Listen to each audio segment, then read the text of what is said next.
Hello po and everyone. Guys, gawa tayo ng dessert. Ito po ang crema or caramel with jelly. So, parang leche flan po sa atin to sa Pilipinas, guys. O, yan nga, guys. At nag-prepare po ako ng asukal na dyan, Ginawa ko siyang caramel. At pag na-brown na po siya, okay na po yung ganyan. And then, salain nyo lang po pag nilagay nyo po siya sa kanyang sahan or plato. So, ayan na nga po, guys. At ako na po ay gumawa na rin ng caramel dyan. Dalawang cup na moya at tatlong pack na caramel powder. At atin lang pong haluin, guys, At nilagyan ko rin po siya dyan ng bali siyam na kutsarang milk or halip powder. So, atin na po siyang imimix, guys. Dapat po, guys, lagi lang po natin imimix siya na maayos at para hindi magbubuot. Nilagyan ko na rin po siya ng 1 can na gista at nilagyan ko rin po siya ng isang itlog. At haluin lang po natin ng haluin, guys, para po hindi siya mamauano at alalay lang din po ang apoy. At alam nyo, guys, much better kung 1 cup na tubig lang po pala ang gagamitin natin, Kasi para mas better yung lasa po. Ayan, nag-try lang po ako niyan. At ayun nga po, nilagay ko na rin po siya ng bali 3 kutsarang Nestle po. Yan, nilagay ko dyan, guys.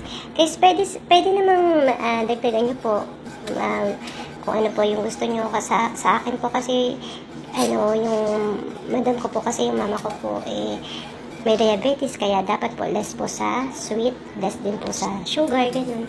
So, konting kulo lang, guys. Pag kumulo na siya ganyan, ibig sabihin po, tapos na po siya. And then, after that, ilalagay na rin po natin siya sa lagayan. And then, sasalain po natin, guys, para po mawala po yung bobo niya. At hindi mahalo po. So, yan lang, guys. At, ayun nga po, kailangan natin siyang patigasin. Kaya, ipapasok natin siya sa freezer para mas mabilis. At habang pinapatigas ko po siya, guys, gumawa na rin po ako ng isang pack na jelly dyan, Pero guys, much better kung 2 pack talaga ang gagawin natin na jelly para mas marami po. So, yan nga, guys, nag-try lang naman po ako niyan at sinubukan ko na rin. At para makatikim ang aking mama ng leche flan.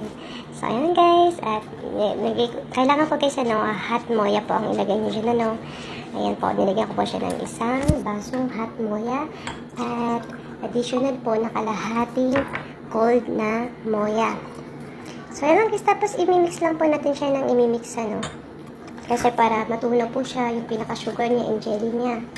Ayan. Napaka-easy lang po, guys, Ito po ang isa sa kanilang mga dessert dito po sa Saudi. Kaya, gawin nyo na, guys. Yan. Masarap po yun, guys. Malinamnam. So, ayun nga, guys. At matigas na siya, Yan. Pwede na po natin ilagay ang jelly. Yan. Diba guys, much better kung talaga, 2 pack ang ginawa ko na jelly. Para mas tina, mas makapal. So, ayan, guys. At atin na siyang patitigasin. So, ayan na nga. At ang aking mama ay na-excited kasi first time ko nga pong ginawa. So, ayan, nahihirapan po ako dyan kung paano ko siya itaob. So, ayan, guys.